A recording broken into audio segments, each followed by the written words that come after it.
At an EU summit dominated by allegations the US spied on Angela Merkel, the German Chancellor has demanded that America stops its alleged espionage on its closest allies.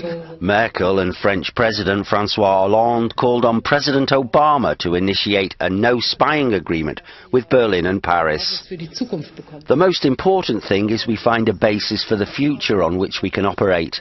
And as I said today, trust needs to be rebuilt, which implies that trust has been severely shaken. Obviously, words will not be sufficient. True change is necessary. French President François Hollande expressed his concerns about just how widespread spying is in the new age of connectivity. The problem is not which leader has been spied on, but it is the extent of this network, because it doesn't only concern heads of state, but also companies and citizens. So it goes much further than just relations between states and leaders. It is a major problem. Simplement les relations que l'on pourrait avoir, j'allais dire d'État à État, c'est un problème majeur. The US has a no-spying deal with Britain, Australia, New Zealand and Canada, an alliance known as the Five Eyes. The deal came about at the end of the Second World War. Concerns in Europe aren't being eased by the latest revelations coming from this man. According to a memo published in October 2006, which was provided by Edward Snowden and published in the Guardian newspaper, senior officials in several US government departments were encouraged by the National Security Agency to share their contacts.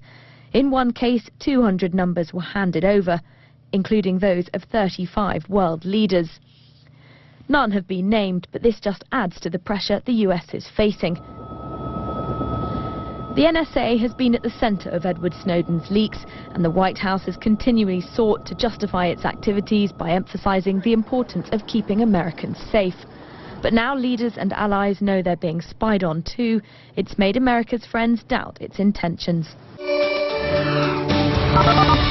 And the United States greatly values our close cooperation with Germany on a broad range of shared security challenges. And as the President has said, the United States is reviewing the way that we gather intelligence to ensure that we achieve that balance that I spoke about. So far, there's been no direct comment from the National Security Agency, but its Director, General Keith Alexander, says he thinks it's wrong that journalists have access to the leaked documents, and something should be done to change that. Hollande has warned that new revelations are still to come. And that could just be the case. In the very latest development, Italian weekly L'Espresso reported that the UK had been spying on Italian internet and phone traffic, opening the way to a possible European spying scandal.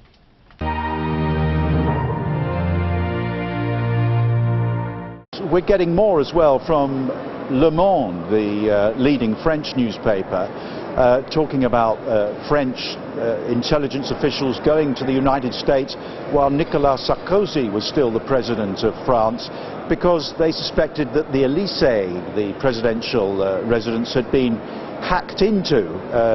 The United States denied it, but clearly this sort of controversy has been going on for some time, and it's really come to a head here now.